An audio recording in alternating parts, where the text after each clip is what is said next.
Britain के दौरे पर गए राहुल गांधी ने मोदी सरकार पर बड़ा हमला बोला। राहुल ने सरकार पर अपने फोन की जासूसी का आरोप लगाया। कैम्ब्रिज में राहुल ने कहा कि उनके फोन में पेगासस लगाया गया था, साथ ही विपक्ष के कई नेताओं की भी जासूसी की गई। राहुल के सवालों पर बीजेपी ने भी पलटवार किया है। केंद्रीय मंत्री अनुराग ठाकुर ने कहा कि राहुल ने विदेश में भारत को बदनाम करने की साजिश की है, तो वहीं यूपी के डिप्टी सीएम केशव प्रसाद मौर्य ने कांग्रेस को झूठ बोलने की मशीन करार दिया। पूर्वांचल में माफिया डॉन अतीक अहमद के गैंग के ठिकानों पर बुलडोजर का एक्शन लगातार जारी है। अतीक गैंग के सबसे बड़े बमबाज गुड्डू मुस्लिम का घर आज मिट्टी में मिलाया जा सकता है।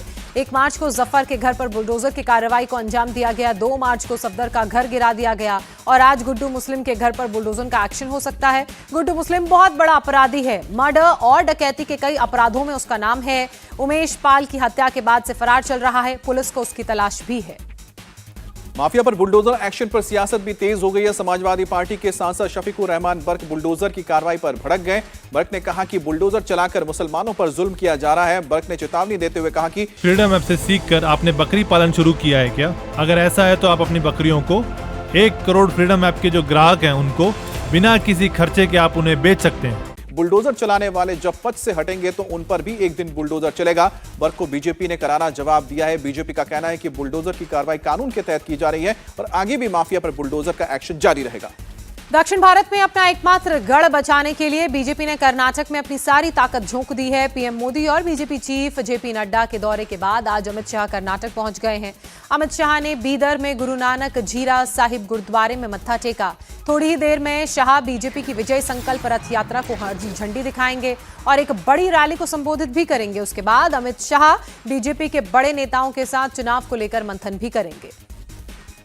दिल्ली में क्वाड देशों के विदेश मंत्रियों की बैठक हुई है। भारत के विदेश मंत्री एस जयशंकर ने मीटिंग की अध्यक्षता की। इसमें अमेरिका, जापान और ऑस्ट्रेलिया के विदेश मंत्री शामिल हुए हैं। बैठक के बाद ज्वाइंट स्टेटमेंट में ओपन और फ्री इंडो पैसिफिक के लिए क्वाड की प्रतिबद्धता पर जोर दिया गया। इस क्षेत्र में चीन के दखल पर बात करते हुए ऑस्ट्रेलिया के विदेश मंत्री ने भारत को एक ताकत बताया। वहीं अमेरिका और जापान के विदेश मंत्रियों ने भी इंडो पैसिफिक में भारत की भूमिका की सराहना की। पीएम मोदी ने आज पोस्ट बजट वेबिनार को संबोधित किया, जिसकी थीम देश के पर्यटन का विकास रही। पीएम मोदी ने संबोधन में कहा कि आज का नया भारत नए कार्य संस्कृति के साथ आगे बढ़ रहा है। पीएम ने कहा कि नए बजट की खूब तारीफ हुई है और देश ने इसे बहुत सकारात्मक तरह से लिया भी है। पीएम ने यह भी कहा कि भारत में पर्यटन सेक्टर को नई ऊंचाइयां देने के अलावा अलग सोचना होगा और लॉन्ग टर्म योजनाएं बनानी होंगी। टूरिज्म के लिए पीएम मोदी ने स्थान की संभावना, सुविधाएं, डेवलपमेंट और प्रमोशन को महत्वपूर्ण बताया। कर्नाटक के बेंगलुरु में बीजेपी विधायक के बेटे के घर लोकायुक्त की रेड हुई और रेड में 6 करोड़ कैश बरामद किया गया है। विधायक का बेटा 40 लाख की घूस लेते हुए गिरफ्तार हुआ है। आरोपी के पिता मदल विरूपक्षम ने कर्नाटक साबुन और डिटर्जेंट लिमिटेड के बोर्ड से इस्तीफा दे दिया है और उन्होंने सीएम को पत्र लिखकर परिवार के खिलाफ साजिश होने की बात भी कही है। आरोपी बेंगलोर जल आपूर्ति और सीवरेज बोर्ड का चीफ अकाउंटेंट है। मुंबई में एमएनएस नेता संदीप देशपांडे पर हमला हुआ है। घर के बाहर वॉक पर निकले देशपांडे पर 4 नकाबपोशों ने बैट और स्टंप से हमला बोल दिया। इसके बाद एमएनएस नेता और को हिंदुजा अस्पताल ले जाया गया, जहां उनका हाल जानने एमएनएस चीफ राज ठाकरे पहुंचे। हमले के बाद संदीप देशपांडे का कहना है कि किसी से डरने वाले वो नहीं हैं।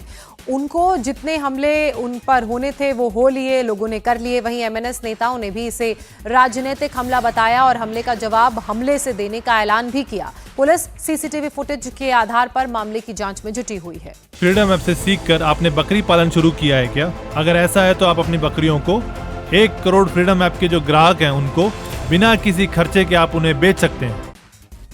उदयपुर में 2 करोड़ की रिश्वत मांगने के मामले में पूर्व एएसपी दिव्या मित्तल पर बड़ा एक्शन हो रहा है। यूपी सरकार की तर्ज पर उदयपुर में भी आरोपी एएसपी के आलिशान रिजॉर्ट पर बुलडोजर चलाया जा रहा है। अधिकारियों का कहना है कि रिजॉर्ट अवैध है, इसलिए इसे ध्वस्त किया जा रहा है। दिव्या मित्तल के यूआईटी से शहर से करीब 25 किलोमीटर दूर फार्म हाउस के लिए जमीन की मंजूरी ली गई थी, लेकिन यहां पर रिजॉर्ट बनाकर कमर्शियल उपयोग किया जा रहा है, इसलिए अब प्रशासन बुलडोजर की कार्रवाई कर रहा है। देश में माफियाओं के खिलाफ बुलडोजर एक्शन लगातार जारी है। उत्तर प्रदेश से शुरू हुआ बाबा का बुलडोजर मध्य प्रदेश में भी भू माफियाओं पर कार्रवाई कर रहा है। छतरपुर में शातिर अपराधी दीपू जाटव पर प्रशासन ने कार्रवाई की है। उसकी अवैध तरीके से बनाए गए घर को बुलडोजर से ढहा दिया गया।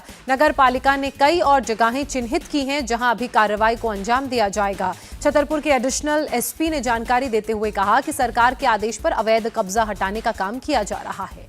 इंडिया टीवी हर वक्त हर जगह डाउनलोड करने के लिए सर्च करें India TV news Google play store या ऐप स्टोर पर।